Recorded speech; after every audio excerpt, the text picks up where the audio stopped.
of this grand finals. T.Spirit versus PSG.LGD. Grand Finals, Game 3.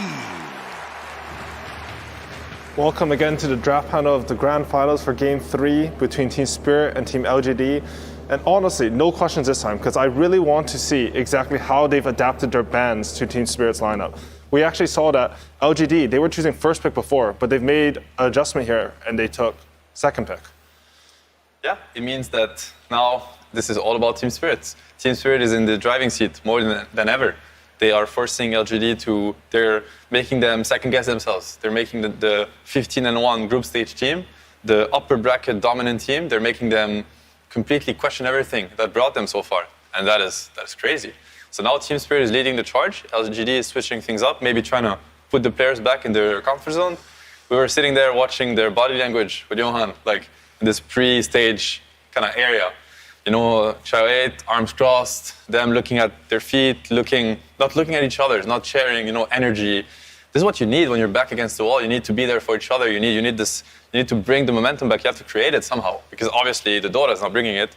And on the other side, you have Silent talking to them, and they're all looking at it, kind of drinking whatever word he's giving them, and they're uniting, feeling, bringing the uprising energy. It's two completely different teams right now from what we could see body language-wise. I wonder if this change-up will make them feel slightly better, because now it's a new page, new book. Ti10 is going to go back to a second pick. Maybe that will give them some type of confidence boost or belief in now what they're going to do. I do think that they need to play harder, play better. Team Spirit is showing up today, and LGD, they need to bring their A game every game. And we see, even though they lost last game, even though they're down 2-0, I think this might actually be a good sign for LGD. Yes. They're so confident, even against what Clap showed on the Magnus. I think this is the first time I've really seen people pick the right counters against Magnus. Finally. You need to deal with the skewer, right? It is finally coming up, and I also want to mention, this is the beauty of Dota. Magnus has dominated many patches. It has dominated many years for different reasons. It has been about Empower at times. It has been about RP at times. This Magnus is about skewer. It's about repositioning a hero in a way where the fight is so unfair for one team. Yep. But this skewer play is stoppable. It's stoppable by a Rubik Lift, probably one of the best tools in the game. Yule Scepter, Lion Hack, Force Staff. There are ways to stop this skewer from happening. This Magnus doesn't buy BKB early in the game. He's playing with Force Staff, either lens, and you have to stop it. And I love the confidence from LGD in a way. Maybe Ti10, maybe somebody in that booth is telling them, hey, I know this Magnus looks strong, it looks unbeatable, it is beatable. Stop the skewer play. Now you end up with a Magnus stuck in the fight, cooldown skewer. He's just gonna die. No RP, the whole team fight goes away. And then the fight is absolutely terrible. Great way from LGD to counter it. It is abusable, and they're going for it. I love it. That is confidence. Yeah, I think LGD, whatever it is that's gonna take for them to really find themselves and play like LGD, they need to find it now. They don't have any more chances. You don't have another game to lose. This is going to be a good route, but I am still very worried for them and worried for what's going to go through their heads if they get into this game and it starts going south at any point. You want to win TI, you have to be the best. You have to be the greatest team of the season, or at that point. And the greatest team has to be able to play Dota to their fullest, even down 0-2. And if they can't do that, then it was Spirit's win. So now is the cornerstone. This is definitely where the finals is going to be decided one way or another, or either it's going to be decided now or we're going to get another round of great Dota, which I'm hoping for. I want to see 5 games, But definitely, if LGD is going to break, it's going to be now. Yeah, I mean, what a run, though. I got to give Spirit a lot of credit and Collapse a lot of credit for what we've seen so far. It's been insane, the stuff that they're doing, the stuff that they're pulling out. If you were to go replay analysis, Spirit before today, you could pick up something, but this is still a different team than yesterday. They are better. They are more confident. They're more free, and they are picking whatever they feel like picking and doing whatever they feel like doing. They're blossoming. It's beautiful to see. I think we've seen that the entire lower bracket run. I mean, they're a team maybe it can beat this team. I mean, unfortunately, they eliminated you guys, but throughout every series, I think, as you said, they're bringing out better and better Dota, and all this momentum, it's come crashing into LGD. They were by far, I think, the favorites of this tournament, but now they're down 0-2. I want to mention this Undying pick. So in my head, like Magnus, he repositions the fight. So maybe Undying, he has troubles with that. But is it just like because of the Rubik lift, they're so confident in stopping that, you can like anchor a fight with a tombstone? Or like, what do you guys think about the pick? It is possible. It's also a very good hero against Magnus on the lane. There's that too. And you also have to keep in mind they're playing second pick. So they have to kind of show cards. You probably better show an Undying card than another card. It's like strong laner, probably going to allow Ame to pick out of a very wide pool of hero because he knows that his lane is secure no matter what. They also run out a lot on Faith Beyond. Yeah. So that could be a possibility. True. Could be a possibility. Like the way I look at it, and I think strategy-wise, what could be very interesting from T.Spirit is like, okay, they get it. They're going to try to stop this cure. But Magnus has been dominant for other reasons, as I mentioned.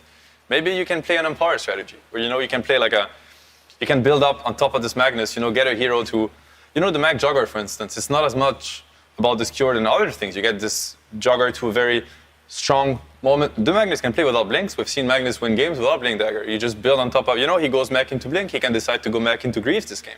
Back into Greaves, into Crest, and put that on this one hero that's just gonna, and then this cure is never gonna happen. And now you're stuck with the Rubik that's just looking at it's like, is cure happening, guys? Because that's my job in this game and it's not happening. I'm just fate bolting. Which is also where the Undying pick, I think, comes in to maybe secure that these are fights that are going to happen. So now if you're playing on RP or playing on Empower, you're at least fighting into the Tombstone. Yeah. I get the pick, and also what you said. I think he suffers a lot from the Skewer play and the fight being repositioned. Already now, LGD are probably thinking about objectives together. They want, that's how you're going to enable this Tombstone. That's how you're going to enable your two heroes to kind of punish this Magnus. Makes a lot of sense.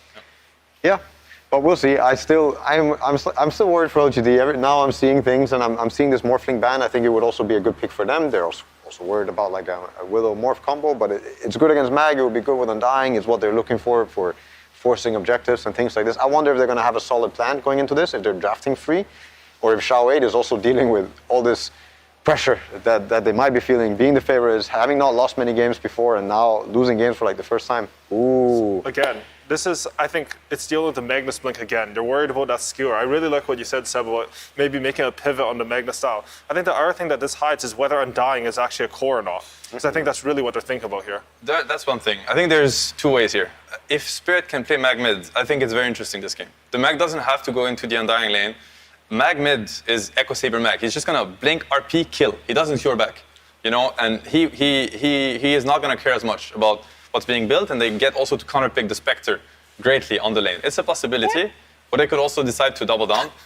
They go for the Mag PA. I mean, I think they're thinking about This dude's playing everything. Yeah, everything. And the PA shard versus Spectre, crazy. You don't scale into this. He will pop him in a second with Empower and with the shard.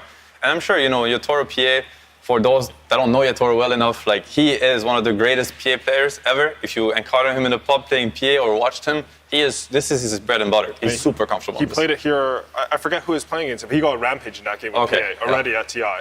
So he is playing everything. He's literally playing every hero he can. And I want to mention how LGD, I am scared for them. I want them to bounce back. I want to see more LGD Dota. I want to see game 4. I want to see game 5. But they have played so far Tiny on crack, Tiny Ogre, Tiny Mag. They have played ET, enabled ET that is also crushing the games. They have played Lycan. They have played these really powerful strategies. And so far, I don't see the multipliers here. I see the one Spectre, I see the one Undying, I see the one Bloodseeker, but I don't see the multipliers that LGD are so good at. They're creating these strategies and they're buffing them so much that it just breaks the game. I'm maybe missing it, but so far, I don't see the game being broken from LGD's side. So to me, T.Spirit has successfully pushed LGD out of their trademark this tournament. Yeah. I think T.Spirit's lineup also looks like it has a lot more potential. When you look at these fights and when you look at what's going on for LGD, tell me about what their gameplay is going to look like this game. How are they forcing a tower? How are they forcing a Roche? How are they forcing a fight this game? I don't like what's going on in the draft right now, where I already see that they're just addressing, they pick PA, we feel bad, we need a Rupture to try and deal with it. It makes not a lot of sense with the Spectre. It makes not a lot of sense with this Undying and Rubik.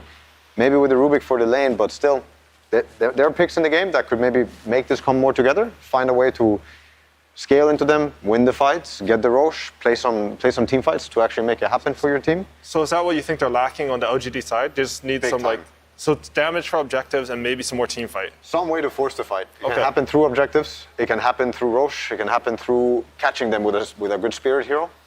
As for the last game, I'm going to try to make a case for LGD, for the LGD fans or the the ones that are hopeful to see a game 4. They have very strong lanes. I mean, Bloodseeker versus PA, you know, I speak from experience. Like, as an offlaner, I can tell you this is a free lane. Yep. He's going to have the lane of his life, especially with Rubik on this lane. You know, they did see the Magnus, and they decided to go with the Undying and the Spectre, so I can only assume that they're happy with this lane too. So now these are 2 side lanes, and they're going to get the last pick for nothing to say.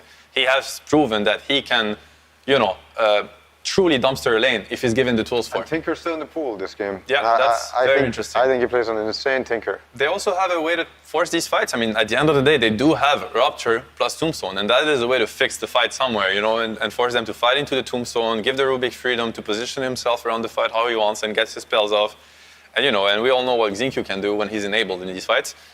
There are ways for LGD to make that happen. I see the Tinker. Then the Tinker would actually, you know, Tombstone, Night Vision, Bloodseeker amplifying. Yeah, that's you know, crazy. I would just be worried about how are they forcing a fight with this Tinker? How are they actually catching a hero? It has to be the Rupture, it has to be the Lift. I don't think it's the best and easiest ways to force fights. Early on, Rupture, ATOS, they have to build on it. ATOS would be a really good, it would be a really good timing for them. They have to build on top of that. And I see how the Tinker makes all of it. Nothing to say, one of the best Tinker players in the world. Incredible Tinker, actually. So good on the hero. You get the Spectre with the Ags, you get the Dagger Vision, meaning you get the enemy hero's vision. So Tinker's going to see everything. He's going to be amplified by Blood Rage and the Nighttime Tombstone Vision. Everybody's thanking the Tinker spells. Very beautiful pick, in my opinion, that can, once again, it might enable their entire lineup if they are willing to look at it. What's left for Toronto here? So there's a lot of heroes that are banned. We have. Do you feel like he needs like a preemptive Tinker counter though? Because when you guys are talking about Tinker, I feel like it seems so free. I mean, you guys It's are hyping very it up, free so. right now. He It's has a very to color free the Tinker game. angle. He has to. But no Puck, no Storm, no Void Spirit, no Ember Spirit. I don't know, man. Like, most of the heroes that he would want to pick are kind of gone. Okay, that's a Toronto hero, but it's not an inherent Tinker counter. No. You can catch him, but you don't stay on top of him. And nothing to say, he was a Tinker spammer. When he was like a C pub star, he was one of those guys. Yes, give us the NTS C Tinker. We want to see it. Don't go out without it. He is, you know, he is the king on this hero. Come on, make it happen. Here it is. Okay, perfect. Does this make you four. just favor LGDs? Because I think this is the first game I've seen like their draft. It looks cohesive with this last pick. I'm a huge Tinker believer. I believe that if you play this hero to the limit and you find ways to push his timings this game, I think he's going to shine. I think you're going to see this hero popping off, and he's going to be making T.Spirit run away. They're going to be dying from rockets. It could be a massacre. It always has the potential. This hero is so strong this patch, and yeah, one of the best Tinker players. I hope to see fireworks. Yeah, regardless of what I want to see win TI, I want the game 4 at this point. So for this game, I'm all in LGD. I want them to take it. I want to see more Spirit. I want to see more LGD. I want to see more Dota, man. That's all I care about. I want to see more Dota too, but I would be very happy to see T.Spirit win. I think these guys have shown the world some incredible games, and the beauty of the game and the beauty of these heroes and what you can actually make happen. So either way, I'll be happy for T.Spirit, but boy, I want to see more games too. Excited. Pep talk. You see it. And the draft is finished, and we're going to head straight over to the casters with Insania and OD Pixel. Thank you very much, Yowie. Welcome back, ladies and gentlemen, to Game 3 now of the Grand Finals. PSG.LGD against T.Spirit. T.Spirit up at the moment, 2-0. One game away from potentially taking that championship spot. Insania, we heard from the panel there during the draft. They were they predicted it perfectly, this Tinker pick, and they were excited to see it. Could this be what allows PSG.LGD to maybe turn the tides and get the momentum back under their grasps in this series? I mean, I absolutely think so. Out of all the drafts that we've seen from them, this feels the most LGD. I felt like in the last game, they didn't really have a way to fight. I feel like LGD's like proven we're one of the best teams at fighting you. And I feel like in the last 2 games, they just didn't have a chance to do it. So I really like this draft from them, and I think they have a way to, you know, battle out against Spirit. But at the same time, I see a way for Spirit to deal with a Tinker. I don't think it's an uncountered Tinker. I just think of the way Yatoro plays. I could easily see him, you know, get on top of the Tinker and pick him off in a fight, come in from the sides with Meld, and, you know, read the movement correctly. Because one of the themes for me about Team Spirit victories has been vision. And vision is the best way to deal with Tinker. This hero abuses vision better than most heroes. So I think the vision war that's going to happen between Spirit and LGD is going to be really interesting. Already going to see both teams head-to-head it. Nice sort of catch from either of them, White. Don't try and hide in the pit. Already the rocket's starting to come out from nothing to say. As T.Spirit, they will back up in either side, able to get the grab that they wanted to potentially get that first blood.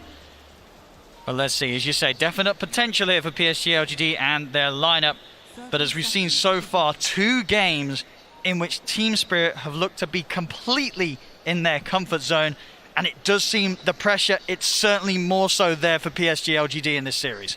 Yeah, I absolutely think so. And I agree with something No-Tail said, where like if this game starts looking bad, if the early game doesn't really go their way, I could easily see some potential crumbling coming out from LGD. But I feel like they have the makings of a good draft. You know, when I look at it objectively, if this was like a first game of the series, I haven't seen either of these 2 teams play, I would have favored LGD's draft. I like what they're coming into this game with. They're setting up strong lanes, and they have Tinker to like kind of provide the damage for later team fights. One thing, though, to me that sort of stands out looking at the lineup of PSG.LGD, whilst they've definitely got a lot of heroes to create that vision, set up for the Tinker to go crazy in the team fight, sort of similar to, I believe, the Game 1 draft, there's not a lot of stuns. Yeah, you're right about that. And I think the idea here for them is that you're not really going to be committing into fights. You're not jumping a hero and then just trying to stun him and lock him down and chase him down. You're rather trying to burst somebody really quick and then resetting out. So the idea of using Rupture and then dropping Tombstone is going to be their key way of team fighting. And then you're going to use Rubik primarily for counter initiation. So when somebody comes into your backline, or when somebody chases down the Bloodseeker, that's when you'll see the Rubik coming with lift. That's when he's going to come in with a clutch tornado or something along those lines. Let's see how these lanes end up panning out here in the early game. Yatoro on his PA, as we said. This time a hero that he has already pulled out on the main stage. I love this from Yatoro. If we take a look at the bottom lane, he's so good at doing this. As soon as you see Xingqiu run for this block on the small camp, he doesn't care if he misses a creep or 2. Just immediately runs over, makes sure they get that pressure. Xingqiu's immediately forced to TP out. So that's mana. That's a Fade Bolt that he's not going to be able to use on them. Plus he doesn't have a TP. So just really nice gameplay from Yatoro, helping out his position 5 player win these trades. Even stepping up there, trying to get connection onto Xingqiu, but smartly keeping his distance. We'll have to watch out when the level 2s are hit. I mean, this lane in general, when you see the Bloodseeker Rubik, do you feel that that is a lane that the PA can struggle against, or is it not too bad? I think it's the kind of lane where they can kill the Rubik. Oh, and here we go.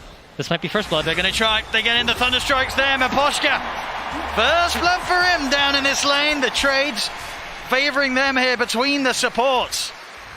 Yeah, so if you think about how the lane is structured, Bloodseeker Rubik, they want to slowly like harass you out of the lane. And if you think about Disruptor PA, it's a similar story.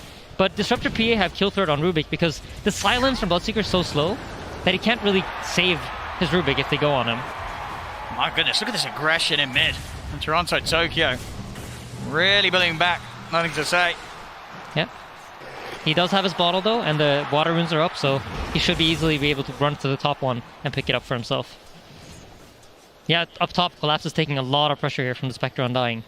I think the Spectre Undying is an interesting lane because you won't really see the Spectre connecting as much as the PA is to his carry and helping him, but he'll provide the vision from the dagger. There will always be that slow that enables Undying to get more hits in. Sure, and you feel it's unlikely for the Mag and the Willow to ever really get on top of this Spectre in the lane? I think, so the idea for the top lane is that the Undying's going to tank a lot of damage. He's going to be in your face. You're going to have to be hitting the Undying and dealing with his mana for the first portion of the game, and that will lead the Spectre to get a lot of farm for free. However, the Undying has an issue because he runs out of mana at some point and he runs out of healing. And usually when he does that, he's forced to reset back. And then Spectre can take some pressure. But so far, it seems like Y is doing a good job. He's just blocking up these camps, providing vision. But you see this, Mira's immediately on top of de-warding the ward. He reads it perfectly. Yeah, knew exactly where he was heading. Right, we'll go for the quick trip back to base here. I'll see mid. Toronto Tokyo is going to have to take the walk back. So a bit of space given. 2-0 to say as he is starting to get ahead in this matchup, getting a good few denies in against the Invoker. Yep, and the Invoker's going to lose a full creep over experience here, plus the bottle refill from Y. This is great gameplay from LGD, and I think this looks characteristic of LGD, right? You expect to see them do these things where they're optimizing everything that's happening. Y runs in, drops a ward, denies himself the tower, blocks the Ancients, TP's mid, refills the bottle for nothing to say. This doesn't look like a phase team to me, you know? We were a little bit worried that maybe they're going to be feeling a little bit of tilt or pressure, but the way they're playing right now, looks like their head's in the game. A solid start on the lane so far. Toronto Tokyo, he wants to try and play for the 4-minute rune, but won't manage to do so. Extra backup was on its way over for PSG.LGD to keep control of that. Yeah, so you notice both 4s are rotating for the runes, right? And in this situation, the Bloodseeker's pretty fine bottom. He can't really be harassed out of the lane because of how the Thirst functions, and he just keeps regaining HP for every last set that he gets. Meanwhile, the Mag up top, who's laning against the Undying, runs into this impossible block where he can't really rock up to the lane and get gold. And I think as long as they play this rune game where they force the position for in Mira to rotate towards the middle lane, LGD is going to come out with a little bit of an edge out of the laning phase. Oh, their core's definitely looking comfortable so far. Yep. You see Miposhka rotating over mid, setting up vision. There's so much vision around this middle lane for the Dire side. They don't want this Tinker to go down. Yeah, almost impossible to close in on Nothing to Say with this sort of setup from the team. It's going to ensure that he does get this good start. Yep, absolutely. And if you take a look at the CS, you notice the Invoker's really falling behind. The Tinker almost has as many denies as the Invoker has last set. So, like NoTail and Seb mentioned, right, this is one of the best Tinker players in the entire world. And he's living up to that praise that he received on the panel. But would you imagine that, even though it did get through as the last pick, do you think it was something that T.Spirit would have had in mind? They knew that this was going to be, there was potential of this coming up as the last pick for PSG.LGD. If I'm being honest, I don't feel like they really addressed the Tinker in their draft. I think this Invoker was more like this is what we're going to go with, as Miposhka's in trouble. They're going to try and chase him down. He does get the kinetic field off. Yatoro tries to turn towards Fabian, but the backup's there from White. He's trying to commit Yatoro, but can he get the kill in time? With stick charges, Yatoro's going to try and run him down, but Fabian is out to the side. Yatoro's not got the further vision. He is going to be able to jump out of the blood right, though. Over to the creep wave. The zombie gives vision. See if they can chase him under the tower. They can't. Oh, they can! Oh, they get him! The zombie vision. They still manage to see him there as Jinkyu reaches in with a hard-hitting Fate Bolt. Actually, I do believe that was the Thirst vision. And now Miposhka. I mean, this is going to be potentially another one. Can they get him as well? There's no man on the Rubik, but he has boots. I mean, Jinkyu, he wants to dive in for this. He is taking quite a few tower hits here. Toronto Tokyo will TP over. Jinkyu, he'll get punished for this dive. See if Toronto Tokyo can find anything more here. Why still under the tower? No TP, no mana. So they do dive in to get an extra kill on the Disruptor Miposhka, but they lose 2 heroes for it. Toronto Tokyo, pretty nice kills for him as well, considering the slower start he was having in comparison to Nothing to Say in the mid. So being able to make that move and pick up 2 kills on the Invoker, that's going to get his early game back on track. Yeah, absolutely. But we touched on this in the VP versus T.Spirit draft, how it's very important that you get earn charges on the Invoker, right? This is what enables the Invoker to play his game and be faster on the map. Unfortunately, he has not yet bought his earn, so despite getting these 2 kills, he doesn't fulfill the objective of getting to earn charges in the early game. So while it is good for them, it also has its drawbacks, and this is in large part due to how well Nothing to Say played his lane out. There's been a lot less focus now around top as Collapse happily farming here in the lane against Arme, getting just as much as the Spectre. And that's got to be, after Game 2's performance, probably something to fear if you're PSG.LGD. Collapse, I believe, ending 2-0 and 20 in Game 2 on his Mac. Yeah, absolutely. Middle lane, Nothing to Say is getting pressured. But you see here what Seb and NoTail talked about. They don't really have the damage to punish him. They don't have the tools to really kill him. The Invoker is good at catching him, but he's not a hero that can stay on top of him and keep outputting damage, because as soon as you've used your spells, that's kind of all you have in the tank. And in the bottom lane, you notice here how Yatoro doesn't feel as safe sitting on the lane. When the wave is pushed out, he's forced to move away from there because the Rupture is up now and they have the ability to go on him. So you can look at T.Spirit's positioning. They're expecting something to happen down here. They certainly are. Yatoro just trying to farm with the dagger from the blur. Invoker's resetting back on the lane as well in the middle lane to set up for a potential TP. Let's see if Jinkyu and Fabian feel that they can strike. They're being careful. They know that a reaction will come out if they decide to try and dive in on Yatoro, so they won't fall for it. But yeah, so far you notice as soon as the wave goes out of his tower, he's forced off. And Spectre's just comfortably sitting top. He knows that he can lane against the Mag at this point and doesn't really feel the pressure. However,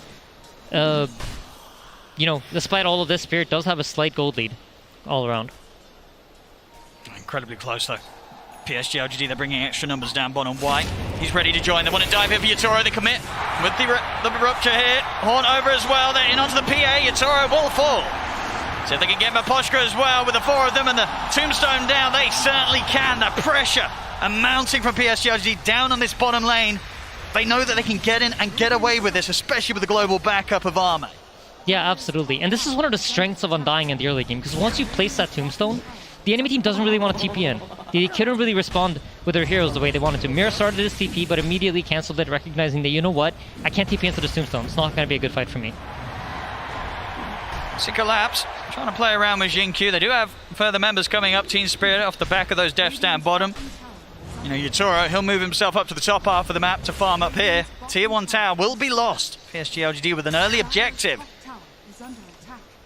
Yep, they're just evening out the map, swapping sides here. You see even a scan going out on the trees, making sure that nothing's here setting up. And one of the best ways to deal with Tinker is that you want to try to get these early towers, because Tinker abuses the towers on the map in order to fight. It provides him with safety, a place that he can TP to, come in and out, use all of his mana, go back to base, do it again.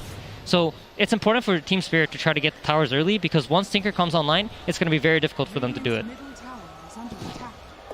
See where they look to head over next. Spirit staying together. I'll take some of the jungle away from PSG.LGD. Yep, so Tinker just finished up the Blink. This is going to be their first timing to fight. You have Rupture up. Look for that Rupture into Tombstone combination once more, with a Tinker TPing in and dropping lasers and rockets. We'll have to be done without the Haunt. That's still out for about 80 seconds. It looks like they're playing it patient. They don't feel rushed to make this move yet. And this is another of the nice parts about Undying. Unlike most vibes, he has the ability to farm jungle camps quite easily, because he just drops a Tombstone, and the Tombstone deals damage over time and spawns all these zombies that allow him to farm these camps and get some extra gold. So he's closing in on a 6th. And Yatoro, the space is here. Clearing up the stacks. Keeping his farm on par with that of Arme. Having an equally good time, of course, building straight into the stats right now. Falcon Blade into the S&Y, he has the buff up with the Empower. Yep. As soon as that Empower runs out, look at Collapse. He immediately runs over. And this goes back to what Seb talked about, right? This game is more about the Empower. They're not playing around the Skewer in the same way that they were in the previous games. As the smoke coming down bottom. See if the 3 members of Spirit can find some action. They do have 6 on the supports. Static Storm and the Fear ready to play with. PSG.LGD, they're doing a great job of avoiding this. Arme is down here on his own. Yeah, it looks like they're waiting for the Haunt, but Arme is about to get caught. Spirit have sniffed him out. Let's see if the 3 have the damage. Try and set up with the root, but not going to get the connection. The glimpse back is there into the Static Storm. TPs are coming over. Arme, is he tanking up to live through the Static Storm? He's still alive, and in fact he's able to turn. The Tornado does catch him, but is it enough damage? Arme will live. And it will be Spirit that lose the 2 heroes off the back of that attempt. Yep, and in the meanwhile, you see, as always, T.Spirit really smart about their map movement. Yatoro moves into the enemy jungle, starts farming here. Tinker's forced to come top and defend the tower. And despite losing their 2 supports, they're applying the pressure. And whenever Tombstone's used, you're going to see LGD kind of wait up. So this is 40 seconds that they know Yatoro is most likely going to be allowed to farm pretty freely. And that's why he's up here in the top lane playing so aggressively. Collapse is the next target. Trying to chase Faith Beyond. Not going to get in range for the Rupture. Collapse into the trees, hard to find. They won't get the setup. About halfway towards his Blink Dagger Collapse. Yep, much better vision game this time around for LGD. Their wards are not getting dewarded the same way they were in the previous games. They actually have quite a lot of vision here to play with, and a lot more information than we've seen them have in the previous 2 games of the series. There's a calm start here once again, but very close. 13 minutes in, less than 1k in it.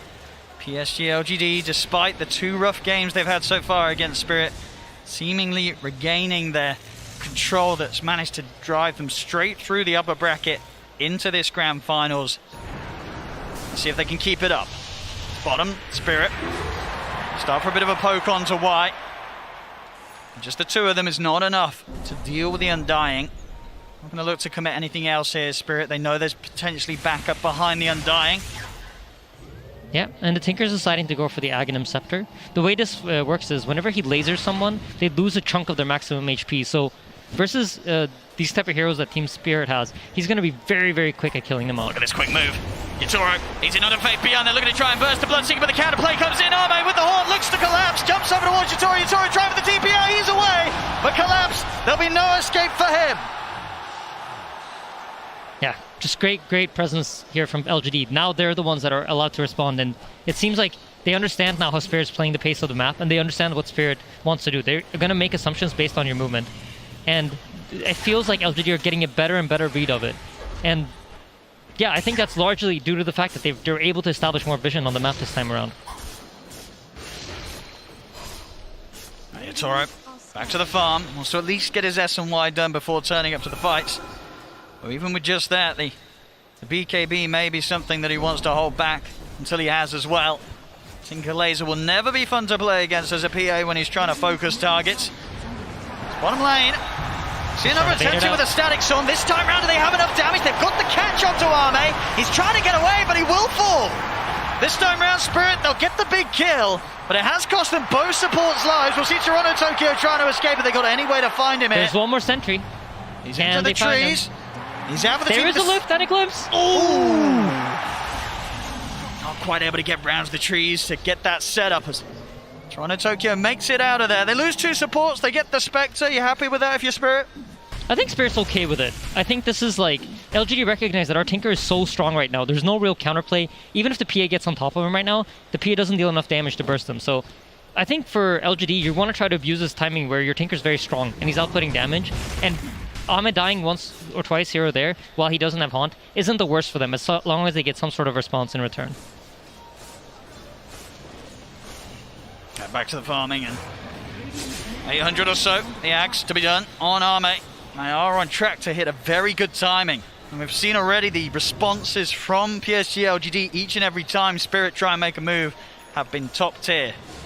But now the move that Spirit can make, it's going to be much more deadly. Collapse, the Blink Dagger on its way over to be in his hands. We saw what he was achieving last game when he was jumping all over the place. Let's see if he can pull it off again and start to literally tear PSG.LGD apart with his abilities to just grab them and throw them around the battlefield. Yeah, absolutely. But this game is much more challenging than the previous ones. There's going to be rockets flying at you. There's going to be tombstone zombies. You have many things that are going to get in your face, as well as the Bloodseeker Bloodright. So he's going to have to both navigate these spells and make sure that he doesn't get caught before that. Plus, on top of that, there's a Haunt, right, to provide all this vision for LGD. So I feel like the way the game is shaping up, it's falling a lot into Yatoro's hands. And he's proven that he can do it. Yes. But his farm and the way he plays his teamfight out is going to be very key in order for them to be able to stand a chance against LGD. No, absolutely. As I say, this BKB, if he can get this quickly, that's going to be a huge nuisance. Not too much they can do through it. The Rupture being the main one. But if the setup's there and Collapse, Maposhka, Mirror, they're able to hold the heroes in position. This PA is not going to have to step around the fight too much. Yep. As long as they're able to stand in position and get the hits in, they can have the heroes brought to them. Absolutely. Ahmed finished up his Aghanims, and once they get this timing coming, you see LGD immediately smoke up. They're checking for wards. They drop a sentry to block the Ancients. They know the PA is playing in this area. Unfortunately, they just made the wrong guess. So you either here are going to assume that he's at the 2 camps up in where they are right now, or that he's playing at the Ancients. But look at Yatoro. He sniffs it out. It's so hard to catch this man. He's just always a step ahead. I mean, the way they're reading the map is just very intelligent. I think they realize when the Spectre runs back to base that, hey, something's probably happening, right? He's not just running back to base because he wants to. They know that the item is very likely coming. And then when all the heroes then disappear, that is like another sign for Yatoro to be like, okay, I can't show. We're going to see the attempt onto Toronto Tokyo down bottom. Azame, he'll jump over, sentry still down. Toronto Tokyo will try and hide himself in the trees, but they'll stay on top. Same time over towards the mid. They will lose faith beyond. The counterplay was made by Spirit. So the TP out as well. Mirror gets back to safety, so 1 for 1 across the Wizen. map here. 2 seconds for the skewer. Glimpse. Skewer back. They've got the dagger slow to set it up. He's able to dodge the decay nicely so that he didn't get hit, could still get the blink off. But now Arme, he's ready to come back in. Yatoro's off to the side. The rocket's not enough, but nothing to say. Jumps in to finish him off.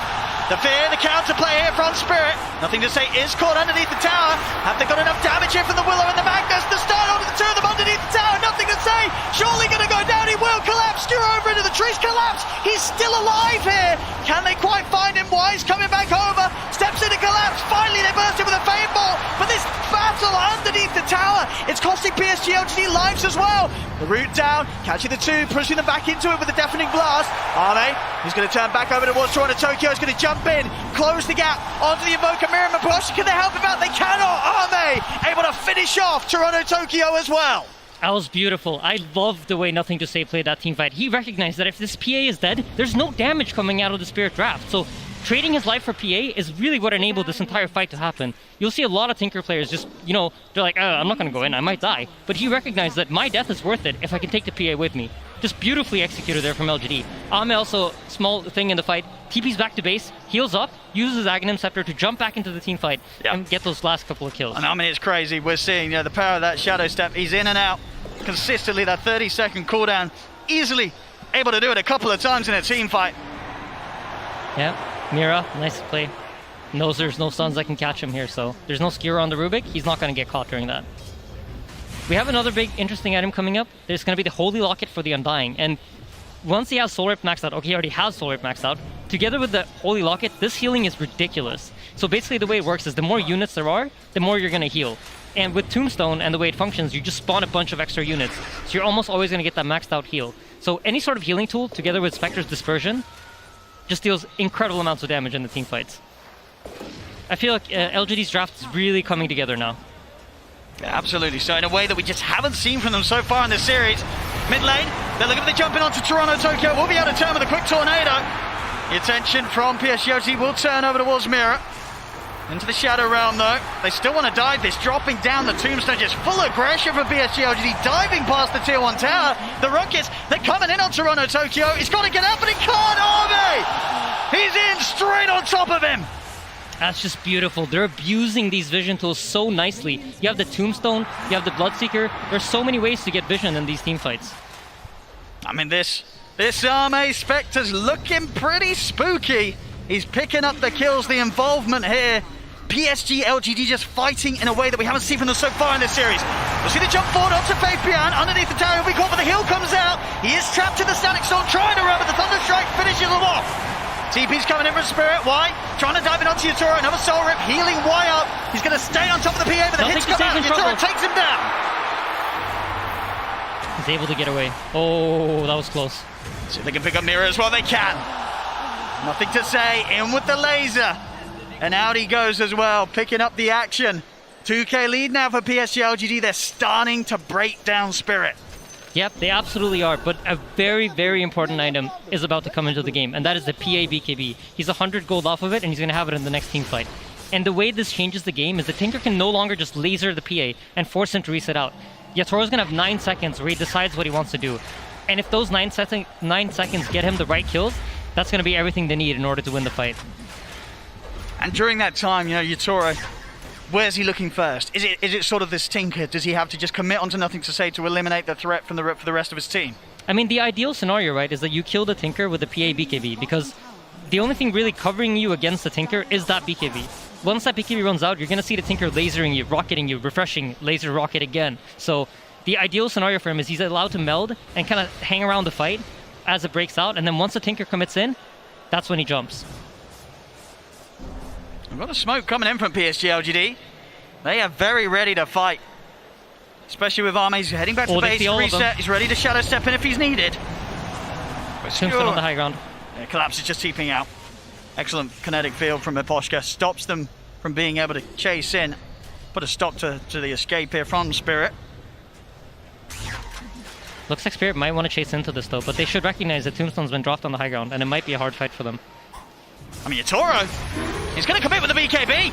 Just goes to work straight away onto Y. He should be able to get this. Yeah, Y's dead for sure. The crit comes in. Y will fall.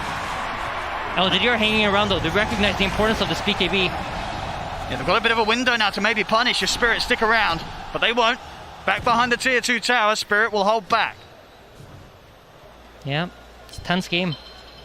This BKB really is going to be important, so using the first 9-second charge for the Undying, it's okay, but it needs to lead to something. This opens up some time, this gives them some time to farm. Hopefully they can deward some of the vision that LGD are playing with. And if they manage to do these things, and they can reset the map to a position where they can farm up and they can get to the PA shard, they can get these items that the PA needs in order to punish the LGD draft, then it's all good. But if those BKB charges get wasted for support kills that don't lead to more, then it's problematic for them. PSG.LGD, they're trying to sneak the Roshan. Won't be the quickest though, and already actually deciding that they don't want to spend any further moments committing. A Spirit potentially around the area, and they are. Spirit more than happy to fight. Blink RP at the ready. The big ult star up for PSG.LGD though as well. Haunt good to go again for Arme. Few hundred gold away from the Manta style as well. Yeah, Wyatt leading the charge. All he needs to do is get that tombstone down before the fight starts, and he's going to do it as soon as the smoke pops. He's going to pop it down immediately to see what he can find. Will just be Mirror. A Shadow Realm and a TP out will get him away from this, so now no tombstone for the fight. Yeah, but he does have that level 10 talent. This was recently added. The minus 15 seconds tombstone cooldown makes it less of a committal when you use it. Well, Toronto Tokyo. He's going to end up walking into the Bloodseeker mid. Faith Beyond just turns straight away upon him. Toronto Tokyo was not prepared for that at all. Just standing there in the mid, and Faith Beyond finds a very tasty surprise. And now, if the Undying would have had that tombstone ready, he would have had that ulti ready, you could have seen LGD potentially poking at the Roche. But what they ideally want is for... okay, they actually already do have the Mantle Inspector, so never mind. But that is a big Roche tool. Once you get Mantle Inspector, you have the Desolate to deal true damage to the Roche, and then it goes on very quickly. But they're happy with the pace of the game right now. They're happy with how it's playing out. You see Shard finished on PA. He's coming across this tree line. He knows that Nothing to Say is playing here behind the tower. He's going to try for the catch, won't get it. Goes for the attempt, but Nothing to Say out of range. And power stolen by Rubik as well, by the way. So the Spectre is now matching the PA's farm speed. About 2k in it at the moment between Arme and Yatoro, but definitely having that ability on their side as well will help him close the gap. Online for the Skadi next after the Manta. Yeah, intense game. Both teams just holding their high grounds, understanding where they're strong. Neither of them willing to fight into the other team's vision. If you look at how Y is positioned, he's standing right outside of that ward until he's ready to run in. Do they want to fight this Spirit? They're on the low ground, Tombstone dropped. As soon as it's out, T.Spirit, they'll retreat. Yeah, I think this is a very intelligent thing that LGD have recognized in this game. They've been dominated in vision for 2 games straight, and they feel like, you know what, maybe they're better at warding than me. How do I solve it? Or collapse. Pick heroes like a vision. He's going to look to get the grab on the Faith Beyond. The BKB is popped. He's going to look down the RP, catches the 2-cost. Sunstrike comes in. They kill off Faith Beyond. The Static Storm is onto Arme, but Yatoro's going to look to bail out. Collapse as well. Go for the TP away. Gets out. They all get out on Spirit. Oh, Zenku just barely missing the RP on the PA there. That would have been a massive kill. But you see this from Spirit, right? As soon as that BKB is ticking low, he has to TP out of the fight. Yeah, they know exactly when to sort of just get out of there. They get their kill, they get their trade. They know not to push it for anything more. T.Spirit knowing the exact moment to call it quits and reset. Yeah, absolutely. Yatoro's playing this game excellently. But I do worry, once this BKB starts sticking out, the Tinker's closing in on a Hex, right? So even the threat of potentially jumping on him is going to be hard. You see Yatoro's also buying that Desolator. It's not a Basher. It's not a tool item that will allow him to necessarily kill the Tinker if he has that Hex. They're going to go for the Roche now. They know there's no RP. Yep. So if they have the damage to take this out and see if Spirit still want to try and make a jump into them. Yeah, so between the Laser, the Mantle Spectre, the Undying damage amplification... Going to get the Fear quite nicely timed. Roshan is very low. Is there any potential for a steal? Yeah, absolutely. Yatoro might go. He's not able to get in. He's not able to get in. Arme gets the kill. The Aegis on the Spectre now. Spirit, they've got to be cautious. Yatoro pops the BKB, but he's already been burst so low. Throw out the daggers, but they're surrounded by PSG.LGD. Maposhka as well, caught in the river. They couldn't make the jump in time, and Yatoro just getting burst so heavily before he could actually get the BKB off there. Yep, excellent gameplay from LGD right now. They're banging on all cylinders. They are. We did not see anything close to this in the first 2 games. PSG.LGD finding their confidence, their fire, as they're hitting back hard here in this 3rd game. Yeah, absolutely. I just feel like the way that they've approached Vision this game is just so smart. I think this is what they were missing in the first 2 games. These tools that provide them with Vision, and the adaptation to recognize that is amazing. And just Arme jumping around the map. Collapse this time round. The damage too overbearing from Arme and his illusions. All right, so for the side of Spirit here, I think it's getting increasingly difficult. You're starting to feel the pressure of the Tinker. You recognize that, you know what, there's that Hex, there's that Aghanims, and once my BKB's out, I'm not really sure how to fight into these heroes. And we haven't really seen Toronto Tokyo in this game. He hasn't really had a game, so this Tinker pick from PSG.LGD, it's played out beautifully. It's definitely turning into a game where when you look at the farm on the course, a lot is on Yatoro's shoulders, whereas on the side of PSG.LGD, the wealth very evenly split between Nothing to Say and Arme, both of these cores, and just in combination with one another. Spectre Tinker. Nobody wants to play against a incredibly fun one of those. In mid lane is watching Q. He's in, using the RP to catch Yatoro. Completely off guard. He wasn't ready for that at all. We'll now see them try and turn towards Faith behind, but the Solar Appeal comes out. The Meteor crashing down on the Bloodseeker. They find him in return. Mirror Rusted in position here. Wyatt trying to look towards him, but the field holds back the Undying. Mirror gets away, but a quick move there from Xingqiu. Yeah, there's still the Haunt ready though if he wants to look for more. See, jump over towards Toronto Tokyo. He's out of mana, he's out of luck. Arme continuing to be an absolute beast this game. And the team fights are just so hard for Spirit, and especially if Yatoro isn't there to play the fights for them. They really need him. What a beautiful initiation from the Rubik there with the RP. You know, whiffed the one earlier up top, but gets the more important one here mid. I mean, they're down 8k at the moment. How on earth do they just approach any sort of team fights now at this stage with the Spectre just jumping into their faces? And as you say, the vision, the counter abilities from PSG.LGD to just disrupt any sort of move or jump that Spirit are trying to make themselves. It seems that this time round, Spirit, they're the ones in the impossible position. Yeah, I think they're off balance, right? They've probably played this entire tournament playing off of vision advantage, having information advantage. And in this game, they don't. They have one Tinker ward in an area where they can't really punish Tinker. That's far up top. They're not really going to bring their heroes to that side of the map. And then in the bottom area, the only ward that they have to fight around is also an area that you won't really see LGD approaching. We'll see this move mid. Atos into the Rupture. Toronto Tokyo in trouble. They'll put the BKB. We'll see Arme heading on top of him. We'll get Glimpse back. And we'll give the space for Toronto Tokyo to stand his ground. The Rupture to wear off. Looking for setup on the side. They get the catch onto White. Yatoro, he'll commit. Jumps in. Does get caught up on it. Hanks though. He's jumped in. BKB off in time though. Yatoro. He'll survive. Over towards Faith Bian he goes. He won't chase further. The Sunstrike just off the mark. Faith Bian will live, but so will Yatoro. That time getting so close once again to being burst. The life still coming in big. Did just grab that Paladin sword before that last play. Almost certainly saving his life there with a big burst heal through the crits. Yeah, absolutely. I was like, where did that healing come from? I did not see that coming. So yeah, that does make a lot of sense. And he gets that second Hex off. That's the one Yeah, team that was fight. scary. It's really coming down to, you know, those micro decisions that you make in these team fights. He thought he could get the burst damage out in time. Seemed like the wrong choice this time around. I mean, 32 minutes in, PSG.LGD still an incredibly comfortable position. Look at the map control as well. They've only lost one tower so far in this 32 minutes. Very impressive control and just sort of forcing Spirit to almost play a different game than they would have wanted to. It was clear that Spirit came into this wanting to deal with PSG.LGD the same way they had done in the first two of this series. It's not worked this time. Spirit, we're going to have to see something different from them. Something that we have seen before in previous series, but not something they've necessarily brought out today. Yeah, and if you click on Yatoro, you're going to notice that he's feeling the pressure of the Tinker. That's a refresher queued up. All right. And if you think about how PA works, that's really mainly for the BKB. He feels like he needs that extra duration of Black King Bar in order to be survivable in these fights and win the game. It's a really, if it works out, this will be a genius item. I'm really interested to see how it plays. Focus around the mid lane here for Spirit. Try and what a play by Y. He put his courier on the hill to scout out the ward. Collapse is going to still get the jump on him, and immediately the telekinesis comes out for Xingqiu. Catching Collapse in the combo. Collapse to go over the TP out, but the Yules is there. Yatoro trying to get in with the BKB. He'll turn over towards Arme, but Arme just jumping all over the place. Yatoro has to go with the BKB TP out.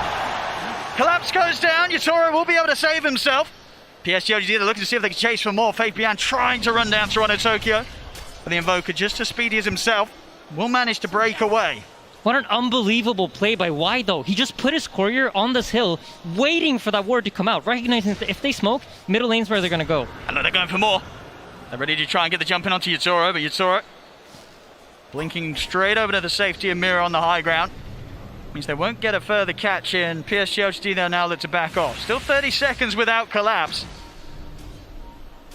Yep, the pressure is on. We see nothing to say.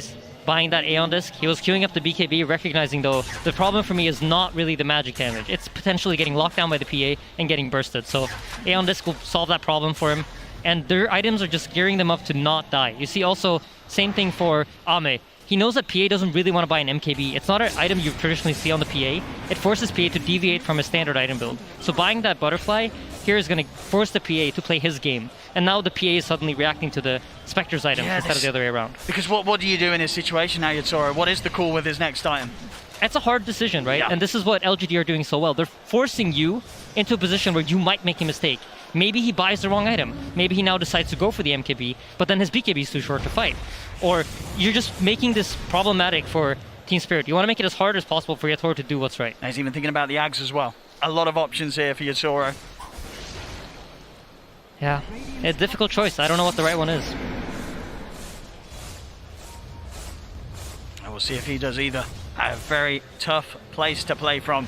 Yeah. Down 13k. Both nothing to say, and Arme's power just continuing to grow. And we've talked about this a lot, but you know, Roshan's about to spawn. Heroes start moving over to the top side, secure that area. Y already has the ward down. Notices there are no heroes there. That means we know where Spirit are. An immediate smoke over. Collapse. Ooh. He's out with a blink. Same can't be said for Miposhka though. The Disruptor will die. Mira and Yatoro, this is a bit of a spooky place to be. Yeah, they'll have a poke and then immediate TP out. They're not messing around. They know how quick PSG.LGD is going to be with these responses. It's Collapse, he's on a cliff. Nothing to say, he's quite happy to join him. Not really quite sure what was going on there. Maybe he was attempting to de-ward while he saw the hero's bottom and saw the TPs on the tier 1 bot tower. But Roshan has spawned. Click on Y, he has everything ready. Tombstone ready, ulti ready. This Rosh is going to go down extremely quickly as soon as Ame connects over. I mean, in 50 seconds without Collapse, it's unlikely they're going to be able to do anything without him alive. Is there any world that they buy back to contest this, or do you just let this go? I feel like based on the way they're positioned, it might be hard to get there in time. Yeah. So the buyback option probably is not there. It seems like Yatoro now has seen this Tinker buying Daeon Disc, so what does he do? He buys the appropriate item to response. He's going to go for the Nullifier. All right. So many choices, and Yatoro, he's got to make the right one. I think T.Spirit have recognized that as long as this Tinker's alive, there's no way that we're going to win the long fight. And we're going to constantly be forced to TP out as soon as Yatoro's BKB ends. And for T.Spirit, I think the way that you need to fight here is you need to set it up in a way where you initiate, force the Tinker to show himself, and then have Yatoro go in. And at the same time, flip side for for PSG.LGD, you know that your 4-man is stronger. If both Yatoro and the Tinker stay out of the fight, you have the advantage. So just don't show nothing to say too early in a team fight. Allow your team to play the game 4v4, and then come in and beat the PA as soon as he commits.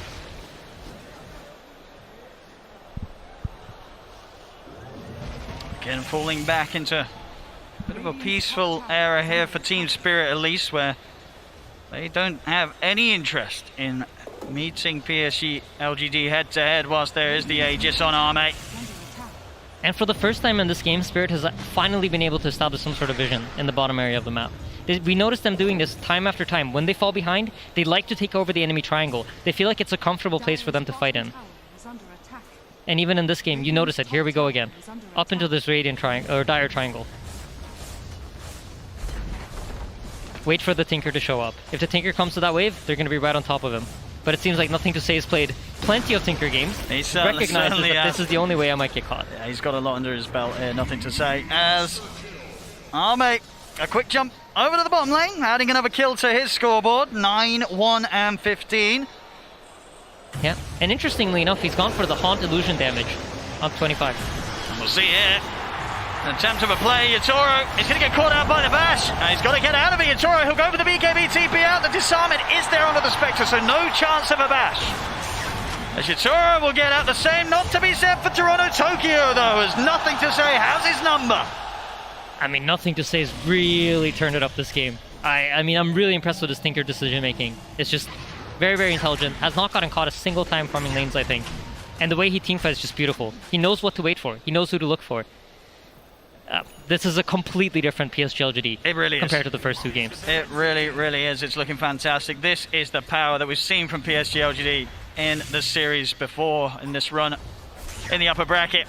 And it's coming out just where it's needed the most. They were knocked down hard in the first two games, and I think a lot of people were definitely going to be interested to see if they could somehow regain that control. It's not an easy place to be in, as you said. For them, the pressure incredibly high in this. They will not accept anything less than first place. Yeah, absolutely. We have another fight brewing. This is the only side of the map that Spirit has wards on. So Spirit are not willing to take this team fight into LGD. I'm really curious what fight they're going to look for. This is the one, I think. Can't go on Ame though. The Aegis protects him. 2 minutes still with that safety on the Spectre.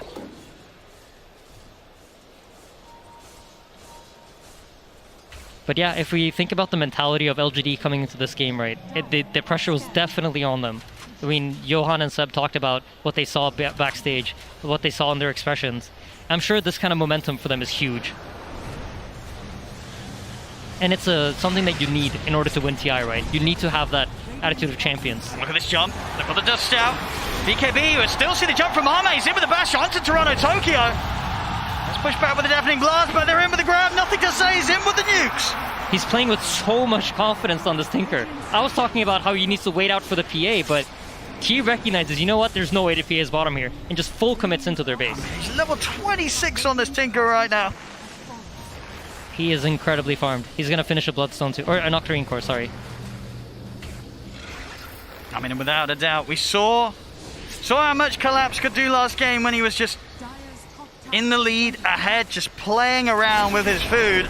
He's got to make some big moves here from the defensive position, as he is losing teammates around him to the consistent dives from PSG.LGD. He'll try and get the grab hit onto Ame. It's not going to happen.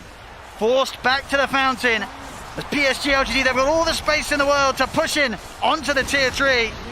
Can T.Spirit get them out of here? There's no buyback on Toronto. Tokyo still down for 30 seconds. They're without mirror as well. They'll have to, by the looks of it, at least let one set of racks go down here. There's no defense to be had quite yet for Spirit.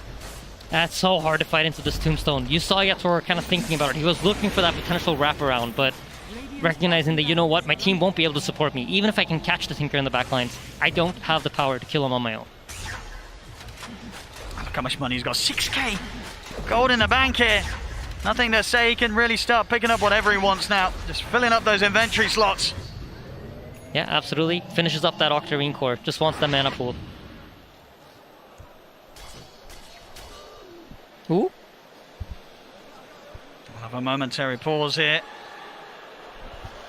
15 to 30.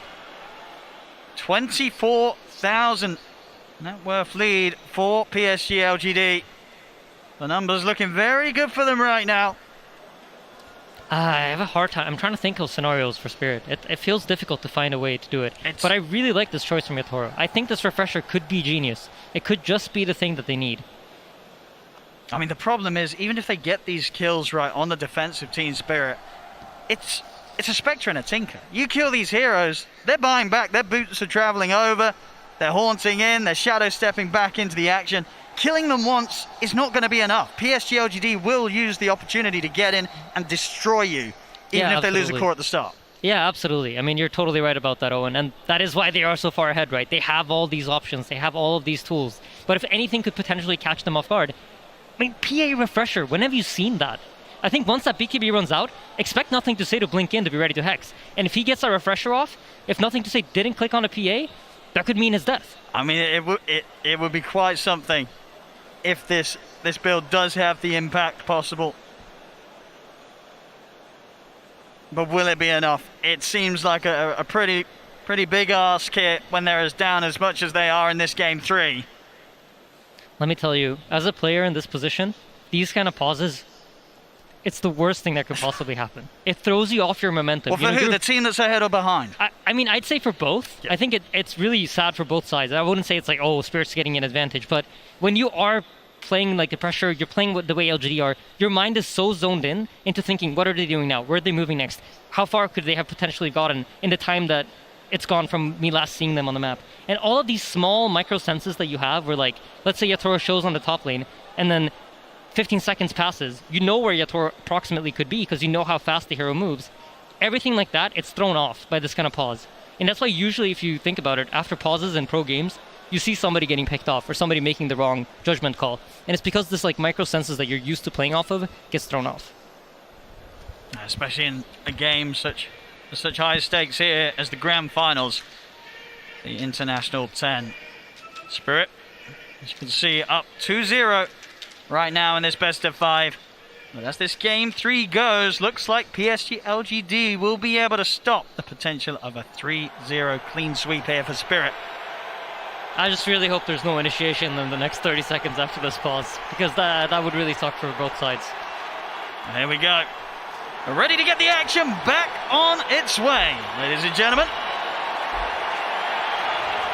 I can feel my heart pounding with that unpause there. You know how the players are feeling. Yeah, absolutely. Yeah, looks like hopefully there's no initiation here, so Everyone's we survived the pause. Pretty far away from one another. Yatoro, just a recipe away from the refresher, so you certainly want to get that done. Ideally, maybe hit the 25 if he can before the next fight is forced. Which talent do you take though? The coup de grace is great.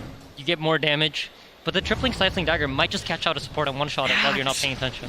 I feel like the coup de grace might be it because you got to kill someone. I mean, one of your items is a refresher. You're not maxed out on the damage. Yep, you're Making absolutely sure right. that the crits are hitting harder. Could Absolutely be pretty essential here for Yatoro.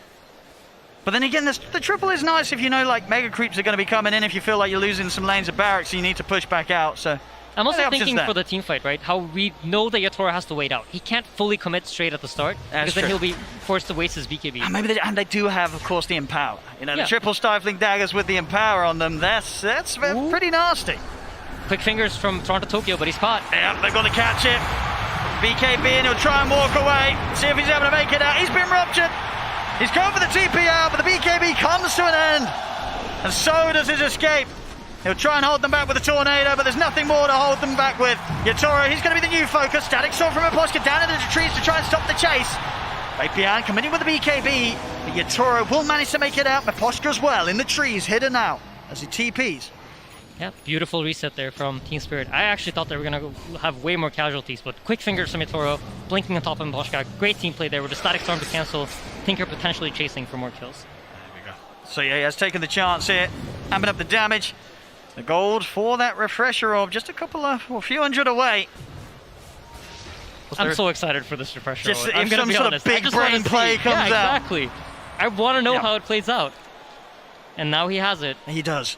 Immediate smoke up. They would have seen him building, of course, with the perseverances, but it's just a question of whether Nothing to Say in particular is ready for it to be complete for the next fight. As you mentioned, if he's out of position, he comes in with a second round of BKB and Nullifier. It could be deadly for Nothing to Say. You know, a man on his Tinker who's had a pretty free game so far, jumping all over the place and bursting down the lineup of Team Spirit. Yep. BKB finished on Y. This Undying is not easy to bring down. And look at his positioning as well, just stopping any chance of Spirit being able to make a move from their triangle. Yeah. I mean, the problem really for Spirit, like, how do you kill the other heroes?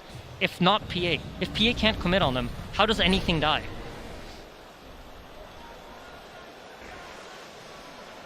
Of course, PSG.LGD there.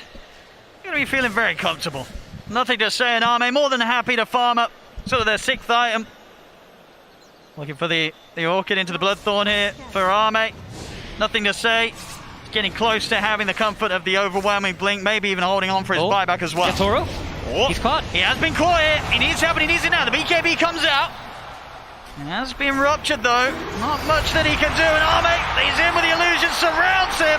No way for Yatoro to get out. And of course he did spend up on the refresher, so 100 seconds, no buyback on the PA. Yep. LGD firing back strong. What a catch from Faith Beyond. And man, I feel like it just all ties back to the vision. This game, PSG.LGD had vision. They were playing on even terms for most of the game. And Oh, Collapse, he tries to make the move, but the counter's there. Zinq with an instant lift. Holds him in his tracks. As it's another core out of the game. Collapse and Yatoro, no way of returning for this defense. skewer back on Mira. They get the grab. Mira also to be blown up outside of the base. 3 dead on Spirit. PSG.LGD, they're up to their racks. That's gotta be so satisfying for Zinq. Oh, yeah. Collapse with a mag, just constantly skewering them back. and now finally he gets to do it himself. Yeah, collapse, giving Jinkyu the respect as well there. With the words of Purge in the tip.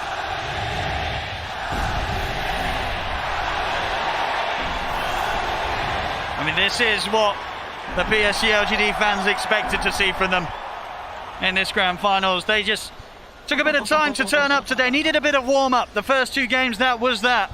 But this game 3, full power here, even just into the base. Arme just killing off poor old Maposhka. Yeah, LGD are playing with such confidence. But at the same time, patience. Whenever they need to slow down, you know, they're doing it. Oh, the immediate Roche spawn. Nice. They're very happy about this, I'm sure. And nothing to be done about this from Spirit whatsoever. So fall straight into the hands of PSG.LGD. As we'll see, poor old Maposhka has tried his best to defend against the creeps, and then suddenly an Arme appears on top of him and disappears as quickly as he appears. But the job is done. Maposhka taken out. No place is safe right now from this Spectre. Yep, and the Rubik gets the Aghanim's scepter. This is probably one of my favorite Aghanims in the game. It's always a great feeling when you have it as Rubik. So one of the cool things about this that I don't think we've ever talked about is when you spell steal, and most teams aren't aware that you have an Ags, they kind of think, all right, Rubik used it. You hear the boing sound, and then you're, okay, I can use my spells however I want. But with the Ags, that throws it off. That just makes it easier for you to get those big steals that you want to get. So highly doubt T.Spirit to be ready for this, but to be fair, they've had a lot of time to sit in the base. Usually what you do during this time is you're starting to discuss everything. What is it that LGD can do? How do they approach this fight?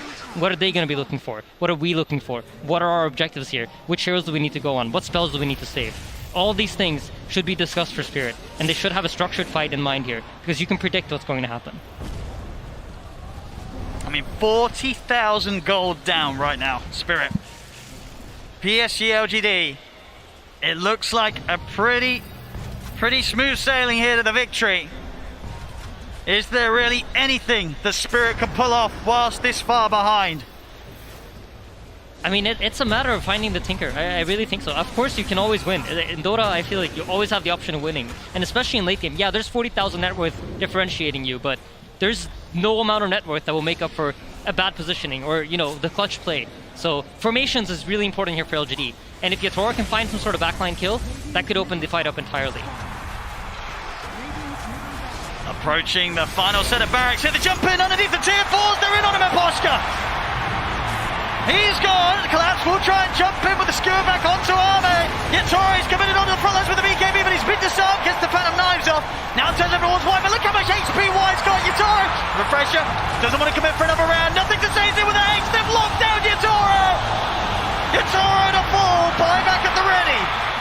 Instant smoke up from Spirit. Mirror. Set things up with the curse crown, get the glimpse back. He's looking for the skewer, but he's actually able to get out here with a Manta. Arme won't be grabbed back yet, steps back to the safety of his team. PSG.LGD still respecting the buybacks here from Spirit. They won't instantly push in onto the melee racks, but the rocket spam begins from nothing to say. Yatora, he's going to look to try and jump outside of the base. He's able to jump onto Jinkyu, he's going to go for nothing to say, but nothing to say, gets the blink off in time. Back onto the high ground he goes, but Arme's trying to get in. They get the skewer. Arme, he's in the fountain. That's the OP, they've got Arme. They've got him, he's in the fountain. Can he get out? He cannot. They've done it the once, can they do it again? It's just the 3th of the meatballs coming down. Arme, he needs help. He's in the fountain and it isn't his own. The skewer's attempted, but the Yules is there to stop the play. Arme, he'll be getting out of the fountain alive. GG is called. And PSG.LGD will take this game 3. I love Dota so much, Owen. That was so beautiful. Everything happened. You got the skewer into the fountain. Oh my goodness. Out of the fountain. They counter blink to skewer him in again. But no, the Yules. And then the stolen skewer, and you pull out a hero of your own. They do. The GG.